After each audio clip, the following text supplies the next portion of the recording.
Hello and welcome, ladies and gentlemen, to the BC Rugby Touch Rugby Experts panel. We've got a fantastic game of rugby lined up here for you. Australia against New Zealand in the mixed open grand final of the Touch World Cup in 2019.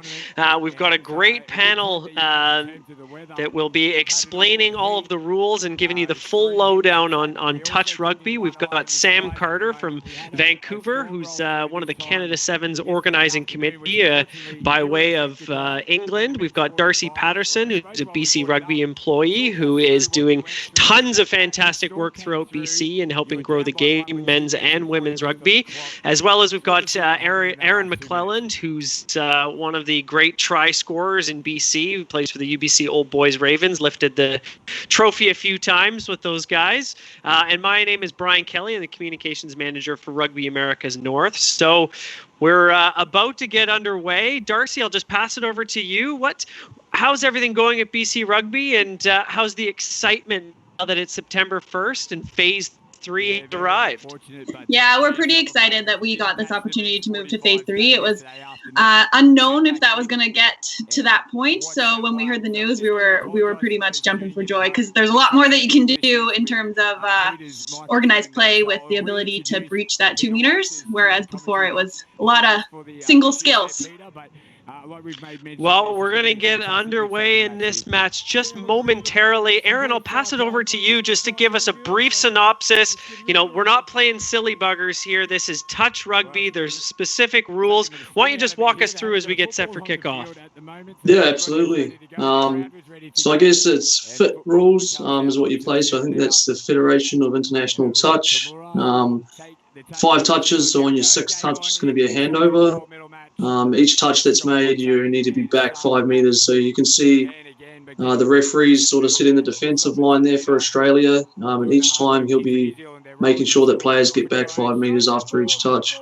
And you'll just notice the speed of the ball in play is unbelievable. I know that one is called back. Try was disallowed. I think it was a forward pass. But Aaron, you're a speedster. Is this just the most fun game to play?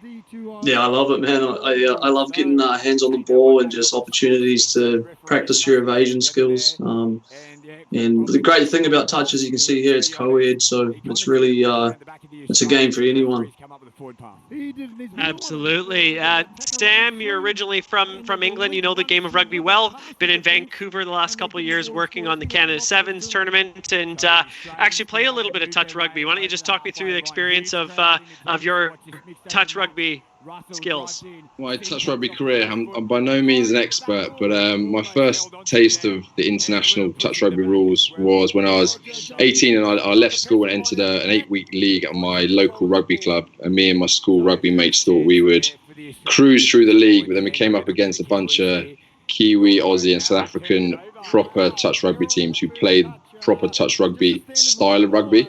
Whereas my team and a bunch of other local rugby teams were just playing like a 15s, 7s kind of style of rugby, and we got absolutely smoked by those teams. So it was a bit of a rude awakening. But yeah, since then I played in a couple of leagues in London and England when I was living there, and then I moved to Vancouver. I went along to just a local, very social drop-in session at Strathcona Park. Just a great way to meet people, to keep fit, to still be involved in the game without getting hurt. So yeah, that's kind of my history in the game so far. Darcy, rugby players and fans have been dying for some form of the game since the pandemic hit back in early March, I guess, just as soon as the lights were turned off at BC Place after the Sevens. Talk me through the reasoning behind going to touch rugby, and you know what the steps are if people want to get involved and start playing. Yeah, for sure. So clubs have been working really, really diligently to get sanctioning from BC Rugby and Rugby Canada, and so many clubs are offering different touch rugby programs. The idea behind touch is it is an organized form of the game where you can have multiple teams because there's less numbers required per team. So you can actually have an organized league per se in-house. So there's no inter-club competition right now. So this is a great way of having clubs be able to do things with their own members and potentially getting new people out as well. The first Canada Sevens, we did a BC Rugby Touch League, and we had 150 people sign up that had no club affiliation. So there's a really big opportunity to get some new people out and to provide that missing gap for all those rugby players that haven't been able to access that lately. And talk to me just about the excitement of being back at the rugby field. You know, everyone loves the high performance aspect of the game, but then clubs are just missing the camaraderie. And, you know, is touch rugby a great way to just get people back to the field, throwing a ball around in a fun, inclusive manner?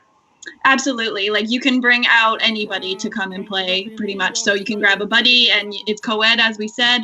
So you can bring out your partner or whomever and just get out there and play with your friends, which is really exciting, because I think a lot of people have been missing that connection and that community aspect. And I know, being involved in a lot of youth programming, they're really missing that time with their friends. So it's a great way to get back into that. Aaron, there's just been a quick turnover on downs, I should say.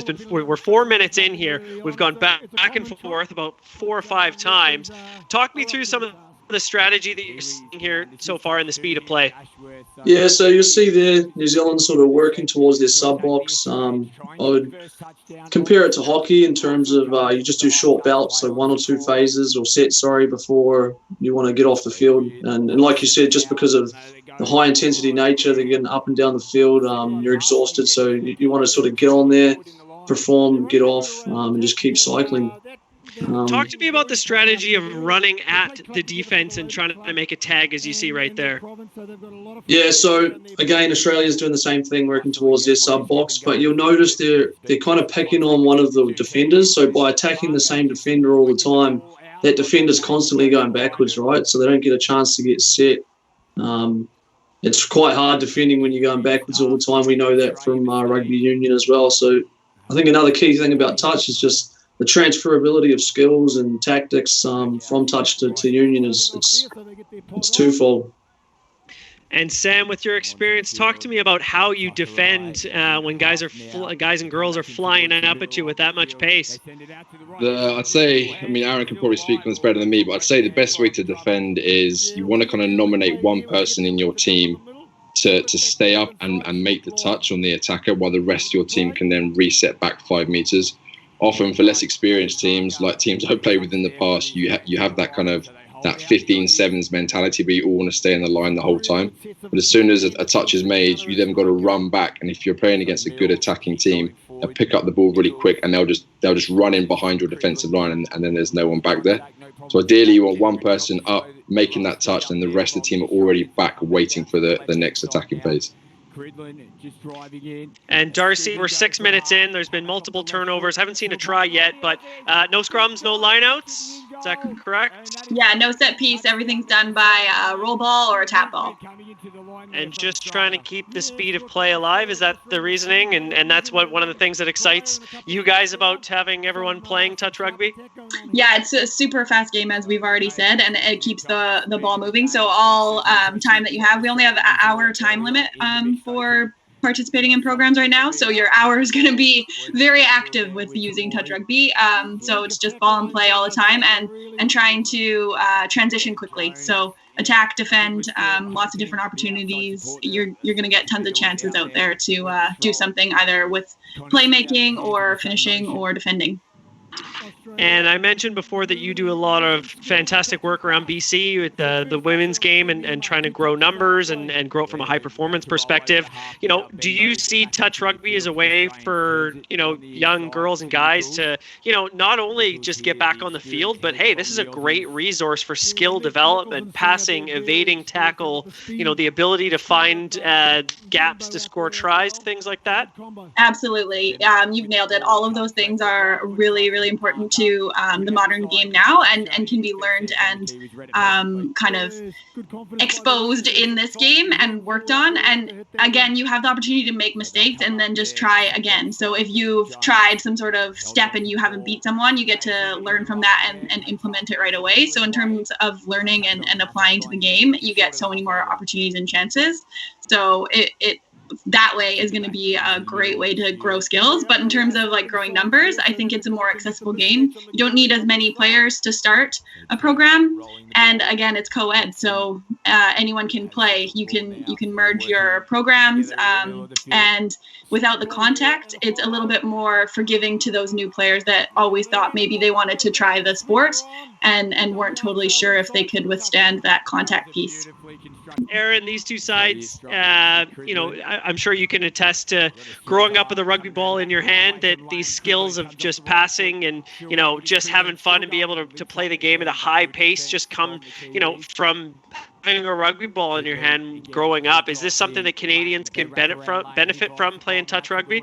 Yeah, absolutely. It's really quite simple. Well, in my mind anyway, if you can evade people and not get touched on a touch rugby field, if you can transfer that into a contact game, you're going to be a far better attacker, right? So if people can't touch you, how are they going to tackle you? Another thing in touch, just the amount of times you touch the ball and manipulate it in different ways through your hands. I think it really develops a unique skill set that transfers again into union. So the opportunity to scoop the ball, the opportunity to hold it in two hands, pass off both hands, even to have ball control to play the ball with one hand is quite a tough skill as well. So I think in touch rugby, you're getting a live environment to practice these skills, whereas sometimes at training in a closed environment, there's less factors involved. Absolutely, and yeah, as you saw from that score right there, is just finding ways to manipulate the defense. Kind of got a half gap and actually pass behind the defender. And that's just some fantastic skill. Sam, how long are the matches? Do you know? And is it just the most exhausting sport you've ever seen or played? I guess. Yeah, matches are 40 minutes long, 20-minute halves. As we've mentioned, there's 6 players per team. It is exhausting to play for sure. So you got 6 players per team on the field at one time, but you're allowed to bring along a team of 14 max. As Aaron mentioned earlier, often when you're in attack, you'll try and work your attack towards the sideline, towards your sub box, so you can swap players outside in and out while you're in attack. You definitely don't want to do it while you're defending, because if you've got players running off of the team running at you at this pace, then they'll just score tries easy peasy. But it's unbelievable fitness for anyone at any level. It's amazing for your fitness, and you can see watching this game is obviously this is the highest level of the game, but it's extremely fast paced. And as an attacking team, it plays into your benefit to be able to make the touch as soon as you can. As the attacker, make the touch as soon as you can. Get the ball down as fast as you can, and the dummy half picks it up and tries to get in around that defender in that gap as soon as possible, because it then sucks in more of the defender. So you're just constantly on the move, whether you're attacking or defending. It's a tiring game, but it's really good fun. We are back underway here. Australia against New Zealand. Looks like the Kiwis are holding a slim 2-1 advantage here in the finals of the Rugby World Cup, touched in Malaysia. Aaron, talk to me about the rivalry between Australia against New Zealand. And even though we're not playing club against club in BC, is it, is touch rugby a pretty good way to keep a rivalry going and keep some intensity on the field? Yeah, absolutely. I think New Zealand and Australia have rivalries in almost every sport, so touch is no exception to that. Just wanted to talk a little bit about the positions in touch, just to sort of make people aware. So you've got 6 players on the field. Generally, that's split into 3 positions. So the 2 people in the middle are usually called middles. The 2 people outside them would be called links, and then you got 2 people out on wide, they're called wings. So you got your middle, link, wing on either side, and usually they're assigned a number. So your middles would be 3s, your links 2s, and your wings 1. And the relevance of that is when you start coming into like play calling and things like that, or if you heard a 33, that means that tactically you're going to try and set your dump in between, or your plant inside the 2 3s on the other side. So it's just a good way of being able to communicate and anticipate where you want to play the ball, so that you can get fast play the ball and attack off. Darcy, I'm seeing 1 main referee and 2 alternates on each, 2 touch judges on either side. Is that how these games are going to be refereed in BC as well, or what's the plan? Yeah, I think it will depend on the age group. So if it's a senior program, we're suggesting that they use players from within that programming just to keep the bubbles tight, and also to kind of build that empathy piece with the players, learning the rules and managing games and understanding how to be the ref position in that. I know I filled that role a few times in our touch leagues, and I actually learned a lot from that and was better for it in terms of coaching and playing. So we would recommend one referee or two referees. If you're one referee, you always ref from the defensive side. So it's a lot of workout for that ref as well. And Aaron, talk to me about what just happened there. It looked like a guy got into the try zone, but he couldn't touch the ball down. What's happening here? Yeah, so in touch, the dummy half or the scrum half who picks the ball off the ground is not allowed to be touched or allowed to score. So he had a good pick there and he went through the line, but he had to actually pass to someone before they could score. So I guess New Zealand done a pretty good job of sort of mirroring defence, and he wasn't able to score on that occasion. Is there a time frame where dummy half can hold on to the ball, or is it just until they get touch turnover? Generally, starting out, I would suggest dummy half just pass the ball off the ground straight away. But as you become more experienced, you might find an opportunity where the defence is still moving backwards and you move through. There's no time limit to how long the dummy half can hold the ball, but I guess it's just quite a high risk play because, as I said, if you're touched as dummy half, it's an instant turnover. And Sam, as I mentioned before, you've been involved with the Canada Sevens tournament at BC Place for the last couple of years, and there's a big turnout at the tournament, and people love being around the sport of rugby. And so, if someone is looking to get involved in touch, even if you're just coming to watch as a fan, is it a fun atmosphere to be around? At the Touch Rugby? Yeah, absolutely. It is. Yeah, I mean, the Canada Sevens has been great in terms of allowing rugby to appeal to a wider audience. We definitely have our diehard rugby fans at that event. We also have just entertainment seekers, people that like watching sport, people that like dressing up in costumes and going for a drink. I think Canada Sevens has definitely helped expose more people to rugby and has made them want to get involved in rugby. I think especially if you're an adult or you're slightly older, if you've never played a contact sport, you've never played rugby before, it can be quite daunting going straight into a contact sport like rugby. So touch rugby is a great kind of stepping stone towards that sport. And if you don't want to get into full-blown 15s or 7s, it's a great way to do that. It's a great way to meet people. But whether you're playing, back to your question, whether you're playing in the league or whether you're playing at a drop-in social session, everyone is there to help each other out and to teach people the game. It's not an intimidating environment at all. It's really, really good fun. It's all the good bits of 7s and 15s. You're very unlikely to get hurt. And whether you're a novice or you're a really experienced 15s contact player, everyone there is there to help you out and teach you the rules and walk and talk you through it and make you feel comfortable and make sure you enjoy it and want to come back the next week. And if you do really enjoy it and then you want to take that step up to proper 15s or 7s rugby, then it's a great way to do that. Absolutely. And so Darcy, if people want to get involved and they have some more questions about touch rugby or the different return to play phases, what's the best way to get in touch with BC Rugby and to learn more information?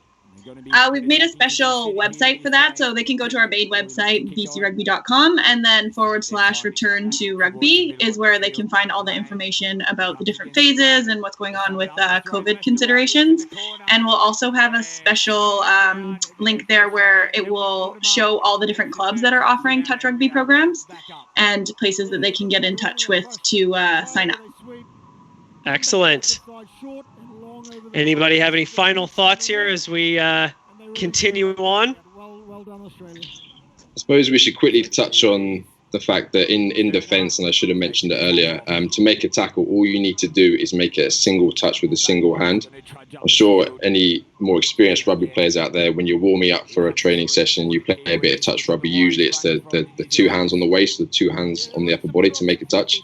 With international touch rules, all you got to do is make a single touch with a hand, with the end of your finger, and it can be the bottom of their boot as they're running away. It can be the edge of their t-shirt. So it's a very, very minor touch.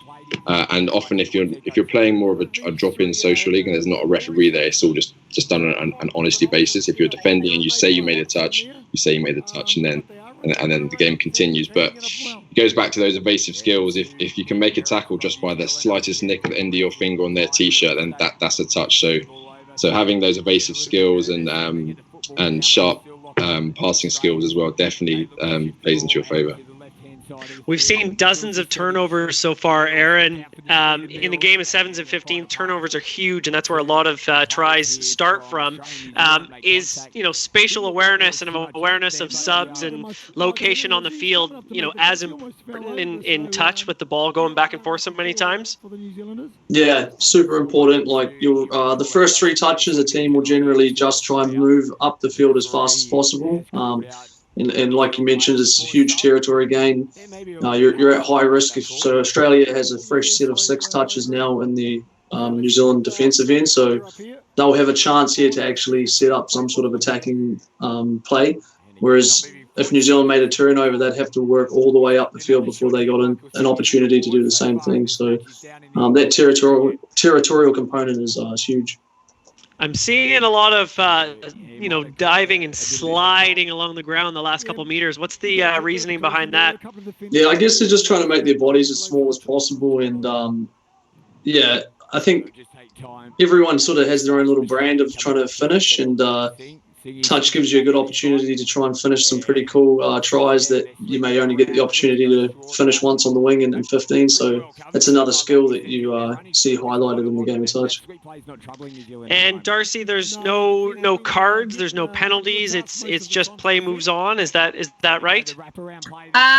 There's no cards, I don't think, but there definitely is penalties. So that a knockdown is a penalty, or there's if there's a really hard touch, it can be called a penalty. There's different aspects that call for that. And then as a defensive team, you need to line up back 10, which is the same as in Union. Absolutely. There's actually a unique way of going about discipline in touch where it's called a forced sub. So instead of giving someone a yellow card, the referee will call out forced sub, and it just means the player who done an infringement that was perhaps unsportsmanlike, they just have to run over and sub someone new on. So like you said, the game moves on, but there is ways of discipline. And how many subs? It looks like the sideline is just full of bodies in this game. But how many subs would each team need if you've got 6 on the field? Realistically, what are clubs looking at for numbers, Darcy? 10 per team, or up to 12 per team, depending on how many teams they have in their particular competition. So you could have between 4 to 6 subs to call upon, which you're going to need. It's really fast and a lot of hard work out there. So subs are definitely crucial. And what I've seen a lot in our British Columbia touch is people stay on maybe a bit too long. So thinking about it like hockey subs is definitely the way to go. And subbing is not a sign of weakness. It's actually a sign of smart play, because coming on with fresh legs is definitely required if you're going to be strong in attack or defense. Absolutely. Well, it looks like we're heading into halftime here. Wanted to say a big thank you to everyone for tuning in to the BC Rugby Touch Rugby Expert Panel. My name is Bryan Kelly, speaking on behalf of Darcy Patterson, Aaron McLelland, and Sam Carter, bringing you guys lots of information here as we get set for Phase 3. September 1st is here. We're all really excited to get back underway and just get back on the field. So, get it informed, get organized with your clubs. And if you have any questions, reach out to BC Rugby via their website and social media pages. And let's all have some fun playing some touch rugby. So thanks very much, everyone.